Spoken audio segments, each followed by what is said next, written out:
Don't let one bad leg haunt your parlay. Parlays turn into payouts, and now even near misses won't haunt your bet. The NFL season is here, and DraftKings Sportsbook, an official sports betting partner of the NFL, is rewriting the rules with Ghost Leg, a new game-changing promotion that turns close calls into cold, hard cash. Best of all, it's available to all DraftKings customers.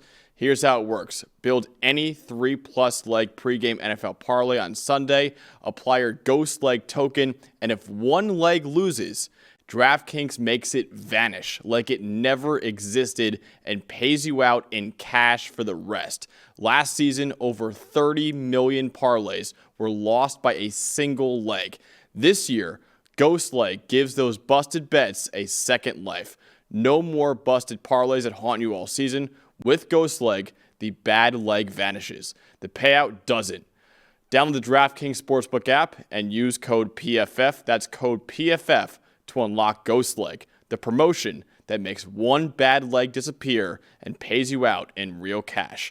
Ghost your losses, get your payout in partnership with DraftKings Sportsbook. The crown is yours. So we differ on the first two games of this preview. The next one is Wisconsin at number 19, Alabama, 12 p.m. Eastern Time on ABC. A lot like Clemson, the storyline is, how will Alabama respond? So the Crimson Tide started the year number 4 in the country in our preseason top 25. Dalton had them winning the national title in the preseason predictions too. They were upset by Florida State in week 1, losing by 14 points, despite entering the game as basically 14-point favorites in that one. So Florida State really beat that spread by 28 points. The Crimson Tide did respond nicely to its embarrassing loss in week 1 with a week 2 73-0 win over Louisiana Monroe. But with all respect to the Warhawks, this week's game against a 2-0 Wisconsin squad will give a clearer picture of where Alabama and Kalen DeBoer's team kind of stands right now. Absolutely. And I think defensively, for me especially now, I think this is a good matchup for their defense because we've talked so much about teams with mobile quarterbacks and option quarterbacks that give them problems, and it's really a discipline and assignment issue more than a talent issue. But their defense has to come out and play well in this game. I think that's a big thing for me. Offensively, I think it's been up and down. Obviously, it looked a lot better last week against ULM. But, against a team like Wisconsin, you don't want to sit there and go, they have an opportunity to score points with us, and then we get another high-scoring game like we did against Florida State. I think I need to see Alabama's defense play better in this game. That's a huge story. Absolutely. So tell me more of the offense for Alabama that only scored 17 points against Florida State in week 1. What is the issue with Alabama's offense, and how can Wisconsin exploit it? So I don't know that there's an issue so much. It's just they're just adjusting to life with Ty Simpson and their offense instead. And I think I think Ty Simpson's been a big positive for it. I don't think he played that bad in the Florida State game. He was excellent last week, obviously, against Louisiana Monroe.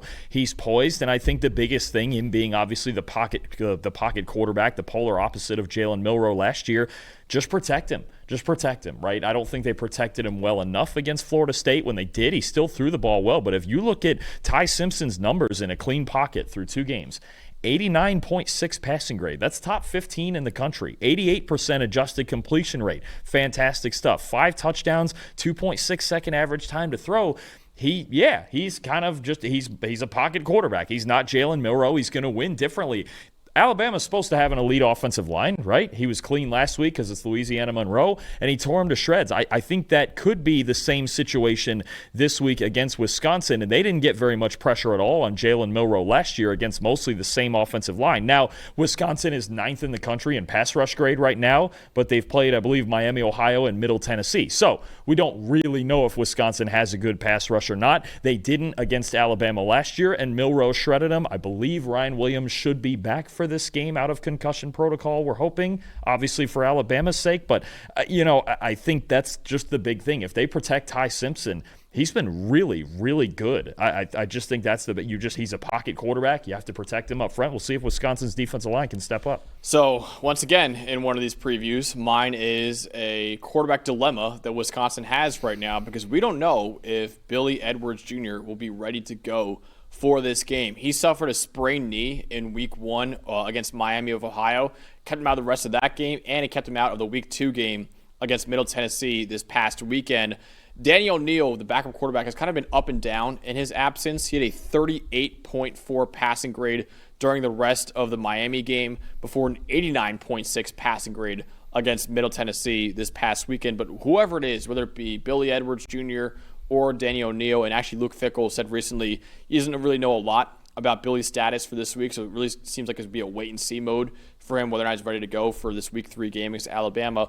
Whoever it is, though, should be prepared to utilize their legs a little bit more than usual. Tommy Castellanos in Week 1 against Alabama ran for 80 yards and a touchdown, and in 3 of Alabama's 4 losses last year, the opposing quarterback ran for at least 55 yards. I know, Dalton, you broke that out down in the Week 1 preview that we did. Billy Edwards Jr., he averaged around 24 rushing yards per game on the ground last year at Maryland. Danny O'Neal averaged 23 yards per game on the ground at San Diego State last year. Billy Edwards Jr., if he is playing out there, and if that sprained knee significantly hampers his mobility, I think it's a big advantage that Alabama's got.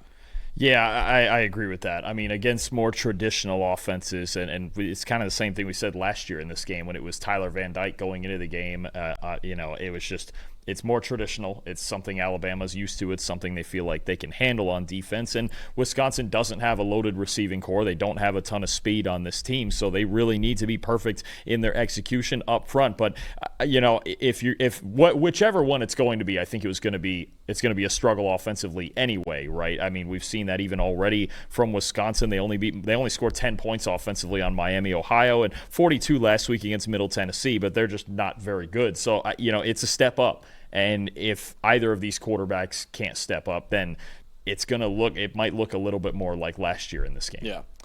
So in Week 1, Dalton, Alabama was favored by 2 touchdowns. They lost by 2 touchdowns. This week, they're favored by 3 touchdowns.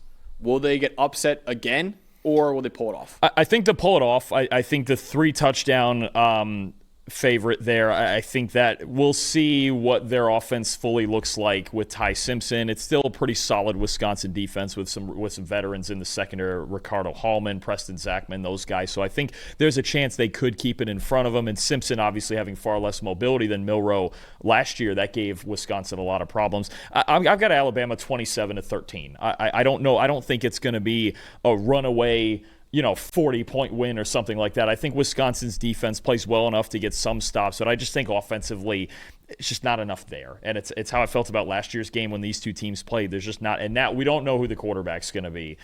They haven't looked great on offense through 2 weeks, especially the Miami, Ohio game in Week 1 told me a lot. When they only scored 10 points on offense in that game, it's not great. Now you're playing Alabama in Tuscaloosa. And, the other thing to this, too, Alabama's got to feel like, every game obviously, but they got to feel like this is a must-win game. Yeah. They've got a bye week, and then they've got Georgia, right? I mean, you got to get geared up to play Georgia, because Alabama in their current state that we've seen the first 2 weeks, I don't know if they're beating Georgia. Come out and prove something in this game, look a little bit better with the execution, especially on defense, then we start talking about that game. But I think Alabama's just a better team here. Obviously, I said that Week 1, and that burned me, but that was one where at least we go, okay, there was an offensive path to success for Florida State. I'm not really sure what that is here for Wisconsin. I've got Alabama winning as well, but a little bit more. I actually have them right at that 21-point spread, 35-14 over Wisconsin. I'm with you. I think this is an Alabama defense that I thought was one of the best in the country heading into the season. Obviously didn't look great in that Week 1 loss to Florida State, but it was kind of a bad matchup with Tommy Castellanos' mobility.